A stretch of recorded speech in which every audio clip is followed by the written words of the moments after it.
अस्सलाम वालेकुम जी। अच्छा, आज से ना हम लोग एक सीरीज़ का आगाज़ करेंगे जिसमें हम लोग ना डेली के 50 MCQs जो होंगे, जो 50 मोस्ट रिपीटेड क्वेश्चन होंगे, जो PPSC अक्सर पूछता है, सब्जेक्ट रिलेटेड क्वेश्चन होंगे, जो NTS में अक्सर आते हैं, जो PhD के एडमिशन टेस्ट में आते हैं, जो MPhil के एडमिशन टेस्ट में आते हैं, जो ओवरऑल सब्जेक्ट के हवाले से ना जो most important most repeated question है ना, वो हम लोग कवर करेंगे। डेली के 50 क्वेश्चन करेंगे, तो इसको हम लोग जो है ना फुल एक्सप्लेन करके चलेंगे, जिससे आप लोग करोगे तो 50 MCQ, लेकिन वो होंगे मतलब 150 200 से भी ऊपर चले जाएंगे।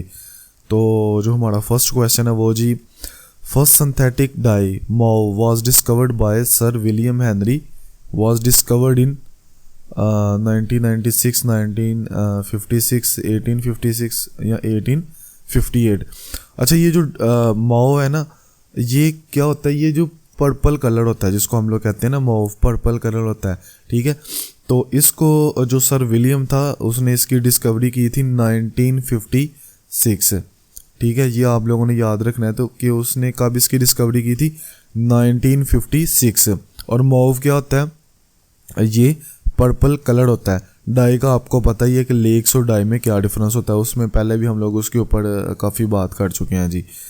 अच्छा जी, second question, it is derived from the shell of dried female insects is the main pigment in carmine. Carmine क्या होता है? कार्माइन होता है जी ब्राइट रेड कलर को कार्माइन कहते हैं, ठीक है। तो ये जो है ये ड्राइव होता है जी कार्माइनिक एसिड से, इसको आप लोगों ने लाजमी याद रखना है। इट इज़ द स्टडी, आगे जी third question, it is the study of the chemistry of food, their deterioration and the principle underlying the improvement of food for consuming.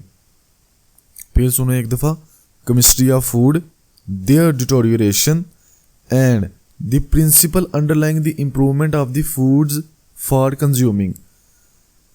Deterioration और स्पाइलेज हम लोग पहले भी इसके ऊपर बात कर चुके हैं, लेकिन स्पाइलेज जो होती है वो माइक्रो ऑर्गेनिजम्स के थ्रू होती है, ठीक है। जो फूड सेल्फ खुद से ख़राब होना स्टार्ट हो जाता है, ठीक है। जो डिटोरिएशन है उसमें क्या होता है? उसमें फ़र्ज़ करो फूड ड्यूरिंग ट्रांसपोर्टेशन जो है उसको डैमेज हो गया, या ड्यूरिंग स्टोरेज उसको कोई इशू आ गया, तो वो डिटोरिएशन होती है। अच्छा, तो ये क्या है? ये है जी फूड केमिस्ट्री, ठीक है। फूड केमिस्ट्री है जी ये, इसको एक दफ़ा हम लोग अच्छे से हाईलाइट कर देते हैं। ये जी फूड केमिस्ट्री। आगे जी, a property of living organism to regulate its internal environment to maintain a stable constant condition through various mechanism. ये होम्योस्टेसिस है कि अपना जो इंटरनल इन्वायरमेंट होता है उसको स्टेबल करना, उसको मेंटेन करना, उसको कहते हैं जी होम्योस्टेसिस। आगे फिफ्थ क्वेश्चन है, moisture content in meat, moisture content in meat is almost 65%। अच्छा, आप लोगों ने मॉइस्चर कंटेंट का एक टेबल है डॉक्टर जावेद अजीज जमान की बुक्स में ना, वो टेबल आप लोग ना लाजमी तौर के ऊपर याद रखो। उसमें जो मॉइस्चर कंटेंट लिखा हुआ है वो लिखा हुआ है 62.5 अप्रॉक्स करके ना। तो जो मीट में आम तौर के ऊपर हम लोग कहते हैं जी मीट में कितना मॉइस्चर कंटेंट होता है, तो वो 65% आप लोग उसको कह सकते हो। लेकिन जो एग्जैक्ट लिखा हुआ है ना आंसर, जो डॉक्टर जावेद अजीज जमान की बुक में लिखा हुआ है वो 62.5 लिखा हुआ है। लेकिन अगर हम लोग उसको इंटरनेट पे सर्च करें या मोस्ट जो घोड़े की लिखी हुई बुक है तो उसके ऊपर ये 65% ही आ रहा होता है। आगे जी सिक्स क्वेश्चन है जी, large amount of calcium supplement can cause. अगर हम लोग कैल्शियम सप्लीमेंट्स हैं उनको ज़्यादा इस्तेमाल करते हैं तो वो क्या जो है ना उसके जो हैज़र्डियस इफेक्ट होते हैं वो कौन से हो सकते हैं? तो उसका जो आंसर है जी वो है जी कॉन्स्टिपेशन, ठीक है जी। अगर हम लोग लार्ज सप्लीमेंट्स यूज के तो उससे जो है वो कॉन्स्टिपेशन के इशू जो है ना वो आ सकता है जी। अच्छा, आगे सेवंथ क्वेश्चन है जी, this vitamin consist of 3 biological active molecule. कौन कौन सा? Ketone, aldehyde and retinoic acid. तो कौन से विटामिन में ये जो 3 है ना बायोलॉजिकल एक्टिव मॉलिक्यूल वो पाए जाते हैं जी? वो है जी विटामिन ए। इंपॉर्टेंट MCQs है, लाजमी याद रखना। आगे क्वेश्चन नंबर 8 था जी, xerophthalmia is the abnormal dryness of the conjunctiva and cornea of the eye with inflammation and ridge formation typically associated with vitamin A. ये विटामिन अगर आप लोग वो देखोगे तो सीधी सी बात है, जो डिम लाइट में जो हमें विजन को इम्प्रूव करता है ओवरऑल, तो वो विटामिन ए ही होता है। अगर इसकी डेफिशिएंसी हो जाए तो उसमें जो नाइट ब्लाइंडनेस का इशू आ जाता है लोगों को जी। आगे जी 9th क्वेश्चन है जी, symptoms of scurvy including bleeding and bruising easily hair and tooth loss joint pain and. अच्छा, सिम्टम्स क्या है जी स्कर्वी के? डेंजर है, पेनफुल है, स्वीट प्रॉब्लम है? नहीं जी, स्वेलिंग हो जाती है। स्वेलिंग जो है वो स्कर्वी की एक इम्पोर्टेंट जो है ना उसके जो है ना सिम्टम्स उसमें से एक है स्वेलिंग। आगे क्वेश्चन नंबर 10 है जी, सिम्टम्स में include numbness, muscle spams, confusion और कार्डियक अरेस्ट इज कॉल्ड। इसको कहते हैं जी हाइपोकैल्शीमिया। फिर सुन लो, सिम्टम्स में include numbness, muscle spams, confusion और कार्डियक अरेस्ट। इसमें कंफ्यूज नहीं होना आप लोगों ने कि इसको हाइपरटेंशन के साथ कंफ्यूज कर दो। तो ये क्या है? ये है हाइपोकैल्शीमिया है। अच्छा, हाइपोकैल्शीमिया क्या होता है? ये होता है जी कैल्शियम की डेफिशिएंसी हो जाना। ठीक है, हाइपोकैल्शीमिया क्या होता है? इसमें क्या हो जाता है कि कैल्शियम का जो लेवल है ब्लड में वो काफ़ी लो हो जाता है। आगे 11 क्वेश्चन है, the main function is transport of vitamin A, sense of taste, wound healing, muscle contraction, immune health. तो ये किसके मेन फंक्शन है? ये जिंक के हैं। जिंक के मेन फंक्शन है ट्रांसपोर्ट करना विटामिन ए को, sense of taste, wound healing, muscle contraction. ये जो फंक्शंस हैं वो जिंक के हैं। अच्छा जी, अगला एमसीक्यूज है जी, the toxicity of the sulphur causes no toxic effect at doses under. तो इसका आंसर है जी 4 ग्राम पर केजी बॉडी वेट। 4 ग्राम पर केजी बॉडी वेट। तो ये इसका टॉक्सिसिटी जो है वो लिमिट है जी, जो आपको कोई भी टॉक्सिक इफेक्ट नहीं काज करेगी जी। अच्छा जी, अगला क्वेश्चन है जी, diabetes, insulin, circulation, fat metabolism is caused by the toxicity of copper, chromium, zinc, molybdenum. अच्छा, तो इसका आंसर है जी सी, क्रोमियम। ठीक है, इसका आंसर है C, chromium. The disease of lemons is also called as beriberi. कि जो लैमनस की डिजीज है, बेरीबेरी का दूसरा नाम क्या है जी? लैमनस। अच्छा जी, नेक्स्ट क्वेश्चन है जी, symptoms of dry beriberi are feet and hand sensation, tingling, pain, all other option.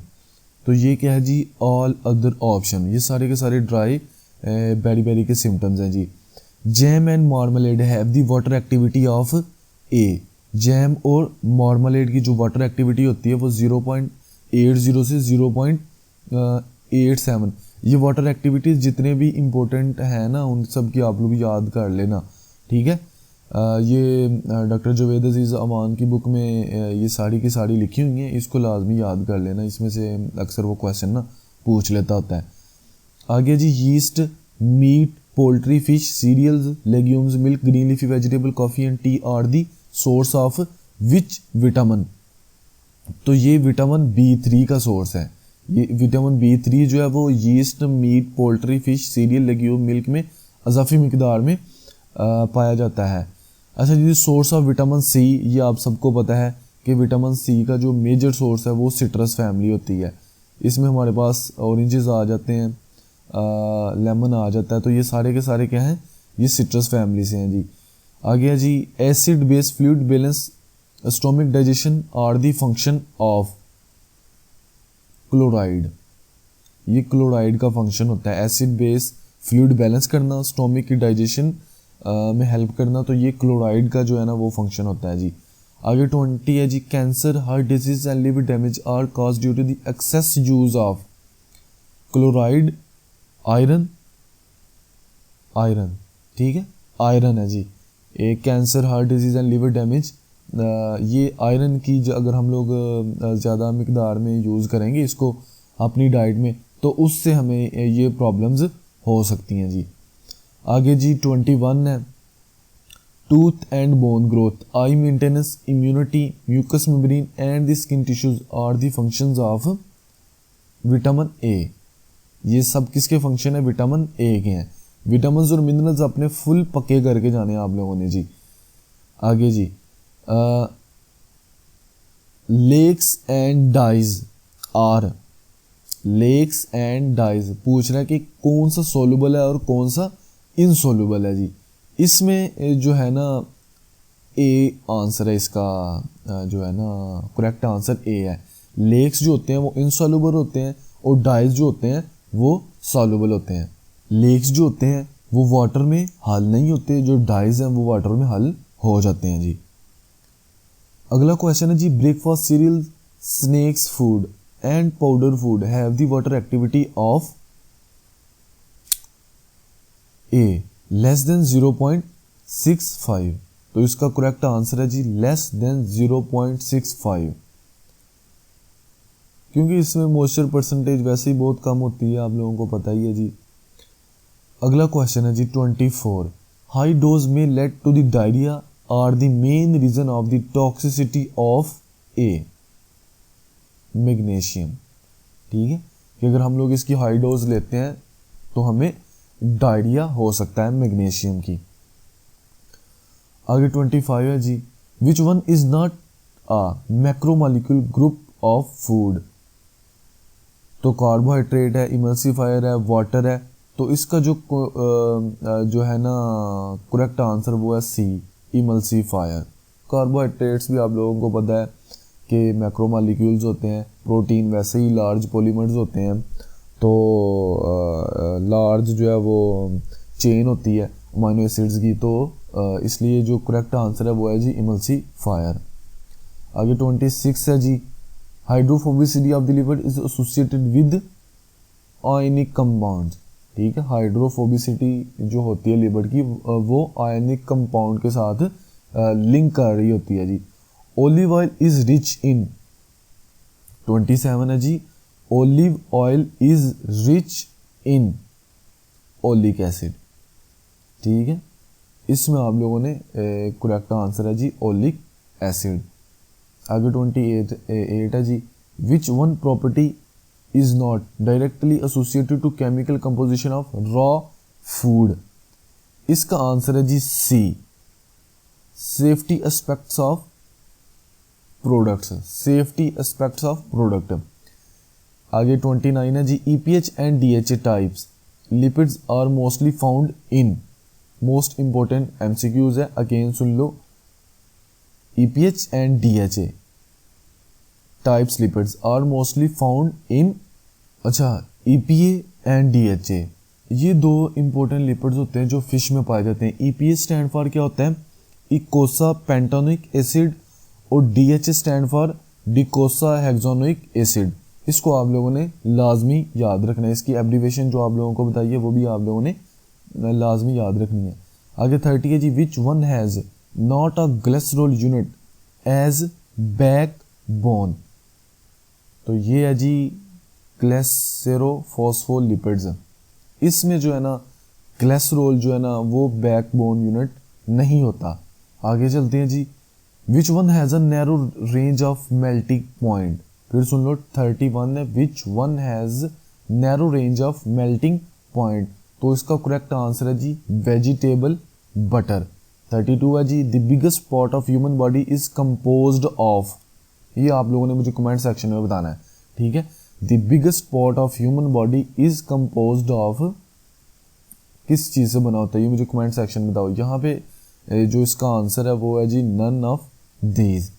आगे 33 है जी, amino acid can be distinguished from each other by the functional group R. ठीक है, amino acid can be distinguished from each other by functional group R, कि जो amino acids होते हैं वो एक दूसरे से अलहदा होते हैं, उसको उनकी अलहदा आइडेंटिफिकेशन होती है। वो किसकी वजह से होती है? वो उनका जो फंक्शनल ग्रुप होता है वो डिफरेंट होते हैं, जिसकी वजह से उनके नाम भी डिफरेंट होते हैं। आगे 34 है, which one of them do not belong to the same category.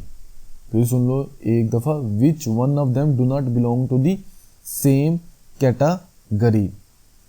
तो इसका आंसर है अमाइनो एसिड्स एंड कार्बोहाइड्रेट्स। जो इसके दूसरे आंसर हैं जैसा कि ग्लूकोज एंड स्टार्च, ये कार्बोहाइड्रेट्स में आ जाता है। नाइट्रोजन एंड प्रोटीन, ये जो है ये प्रोटीन में आ जाते हैं। फैटी एसिड्स एंड लिपिड्स, ये भी सेम क्लास है। अमाइनो एसिड्स एंड कार्बोहाइड्रेट, ये इंटायरली दोनों डिफरेंट चीज़ें हैं। आगे 35 है जी, strongest bonding type in alpha helix structure. Strongest bonding type in alpha helix structure is B, covalent bond होते हैं, याद रखना, ठीक है। कोवलेंट बॉन्ड होते हैं जो स्ट्रॉन्गेस्ट बॉन्डिंग यूनिट होते हैं इन अल्फा हेलिक्स स्ट्रक्चर में। Kosher is food allowed for Jews. Kosher एक स्पेशल फूड होता है जो कि ज्यूज जो इस्तेमाल करते हैं। ये जीके का क्वेश्चन भी है और एफटी का भी ये बड़ा इंपॉर्टेंट क्वेश्चन है। आगे जी 37 है, properties and type of emulsifier depend upon C, glycerol. Properties and type of emulsifier depend upon glycerol, ये याद रखना है। आइसक्रीम जो है वो किस तरह की जो है इमल्शन है, ये बताओ ज़रा मुझे ना। आइसक्रीम जो है वो वाटर इन ऑयल है, ऑयल इन वाटर है, वाटर इन वाटर है, ये कौन सी इमल्शन है मुझे बताओ ज़रा। 38 जो है इसका आंसर है जी ए, ऑयल इन वाटर। आइसक्रीम जो होती है वो ऑयल इन वाटर इमल्शन होती है। इसमें आपसे पूछ सकता है जी बटर जो है वो कौन सी इमल्शन होती है। बटर जो है वो कौन सी इमल्शन होती है, वो वाटर इन ऑयल इमल्शन होती है या ऑयल इन वाटर होती है। तो बटर जो है वो वाटर इन ऑयल इमल्शन होती है। आप लोगों ने इसको याद रखनी है, एक टिप याद रखनी है, जो थोड़ी क्वांटिटी में चीज़ होगी वो पहले आ जाएगी। जैसे अब बटर है तो आप लोग देखते होगे कि उसमें जो है वो वाइट पोर्शन जो उसका ऑयल होता है वो ज़्यादा होता है और जो उसमें वाटर होता है ड्रॉपलेट की फॉर्म में वो थोड़ा होता है। तो ये क्या आ जाएगा, ये फर्स्ट पहले वाटर आ जाएगा, तो बटर क्या होगा, वाटर इन ऑयल इमल्शन। तो आइसक्रीम क्या होगी, आइसक्रीम होगी ऑयल इन वाटर इमल्शन। आगे 39 है, monoglycerides play the role of emulsifier in C, lipids में जी। मोनोग्लिसराइड जो है वो इंपॉर्टेंट रोल प्ले करते हैं लिपिड्स में। Crystallization can be avoided by the emulsifier in fats and oil, कि जो क्रिस्टलाइजेशन होती है वो इमल्सिफायर के ज़रिए जो है ना वो अवॉइड की जा सकती है, किस में, फैट्स और ऑयल में। मोस्ट विजिबल, आगे 41 है जी, most visible example of protein denaturation is egg. ये तो सबको पता होता है इस आंसर का कि मोस्ट विजिबल जो एग्जाम्पल है जिसमें जो प्रोटीन है वो डीनेचर हो जाती है वो क्या है जी, वो एग है जी। 42 है जी, which one is not an effect of protein denaturation. इसका आंसर है जी D, change in amino acid sequence. जो change in amino acid sequence है वो प्रोटीन डीनेचरेशन में नहीं आता। 43 है जी, the example of droplet of emulsified water is. इसका आंसर है जी ए, बटर। आपको पहले भी बताया, the example of droplet of emulsified water is butter. तो अब मुझे अगेन बताओ कि जो बटर है वो कौन सी इमल्शन होती है, वाटर इन ऑयल इमल्शन होती है। अच्छा जी, water freezes as 32 Fahrenheit and boil at 213 Fahrenheit. इसको याद रखना आप लोगों ने। अब देखो ना, उसने सबसे पहले कह दिया जी जो वाटर है वो हमें पता है जी 0 के ऊपर फ्रीज होता है, लेकिन हमें पता होना चाहिए कि फ़ारेनहाइट में ये जो है वो कितना बनता है। डिग्री सेल्सियस में 0 बनता है, फ़ारेनहाइट में 32 बनता है। तो ऐसे ही बॉयल जो होता है वो 100 पे होता है, लेकिन उसने फ़ारेनहाइट पूछ लिया है, तो हमें पता होना चाहिए कि जो फ़ारेनहाइट पे है वो वाटर जो है वो बॉयल होता है वो कितने पे होता है जी, 213 फ़ारेनहाइट पे, ठीक है। आगे जी 45 पे चलते हैं जी, chlorophyll extract are not permitted for use as food colourant in which country. तो इसका करेक्ट आंसर है जी यूएसए। यूएसए में हम लोग क्लोरोफिल का एक्सट्रैक्ट है वो नहीं यूज़ कर सकते, वहाँ पे परमिशन नहीं है इसको as a food colourant use करने की। 46 है जी, severe vitamin D deficiency has serious consequences for bone health and increase the risk of which disease. Osteoporosis. ये आप लोगों को पता है कि विटामिन डी की जो डेफिशिएंसी होती है उसमें जो बच्चों में है वो रिकेट्स हो जाती है और बड़ों में जो है वो ओस्टियोपोरोसिस हो जाती है जी। सिम्टम्स क्या हैं जी? Symptoms of scurvy include all of these. ये पहले भी हम लोग सुकरवी के ऊपर बात कर चुके हैं कि ब्लीडिंग होती है, ब्रूजिंग होती है, स्वेलिंग होती है, जॉइंट पेन होता है, हेयर लॉस होता है, टूथ लॉस हो जाता है। तो ये सारे के सारे जो सिम्टम्स हैं वो किसके हैं? वो सुकरवी के हैं। आगे 48 है जी, the largest and the most complex of all vitamin A. सबसे कम्प्लेक्स और जो लार्जेस्ट एंड कम्प्लेक्स विटामिन है वो कौन सा जी? विटामिन B12 है। आगे जी 49 है जी, blank occur rarely in food or the human body but is the form most often used in vitamin supplements and fortified food. D, ठीक है, फोलिक एसिड। वो आप लोगों ने प्रोडक्ट्स के ऊपर लिखा देखा होगा कि फोलिक एसिड से भरपूर गज़ा। आगे 50 है जी, एंड इस वीडियो का ये लास्ट क्वेश्चन है, which light is more destructive to food colour as compare to sun light. Which light is more destructive to food colour as compare to sun light. ये है जी अल्ट्रा वायलेट लाइट। जो ultra violet rays होती हैं वो food को और destroy कर देती हैं, उसका जो एरोमा है वो लॉस हो जाता है, जो उसका कलर है वो जो है ना लाइट हो जाता है। जैसे इसी वजह से हम लोग कहते हैं जो SOPs बनी हुई हैं कि कोल्ड ड्रिंक्स को बाहर धूप में नहीं रखना चाहिए। उसकी वजह क्या है कि उसका जो फ्लेवर है वो अल्ट्रा वायलेट रेज की वजह से वो एक तो कम हो जाता है और उसको नुकसान होता है, दूसरा ये कि उसका कलर भी जो है वो ख़राब हो जाता है जी। तो उम्मीद करता हूँ आपको ये वीडियो जो है वो अच्छी लगी होगी। अगर आपको ये वीडियो अच्छी लगी तो चैनल को लाजमी सब्सक्राइब करें और दूसरे लोगों के साथ इसको लाजमी शेयर किया करें। तो इंशाल्लाह मिलते हैं जी अपने जो नेक्स्ट 50 मोस्ट इंपॉर्टेंट क्वेश्चन है उनके साथ। तो मुझे दें इजाज़त, अल्लाह हाफिज़।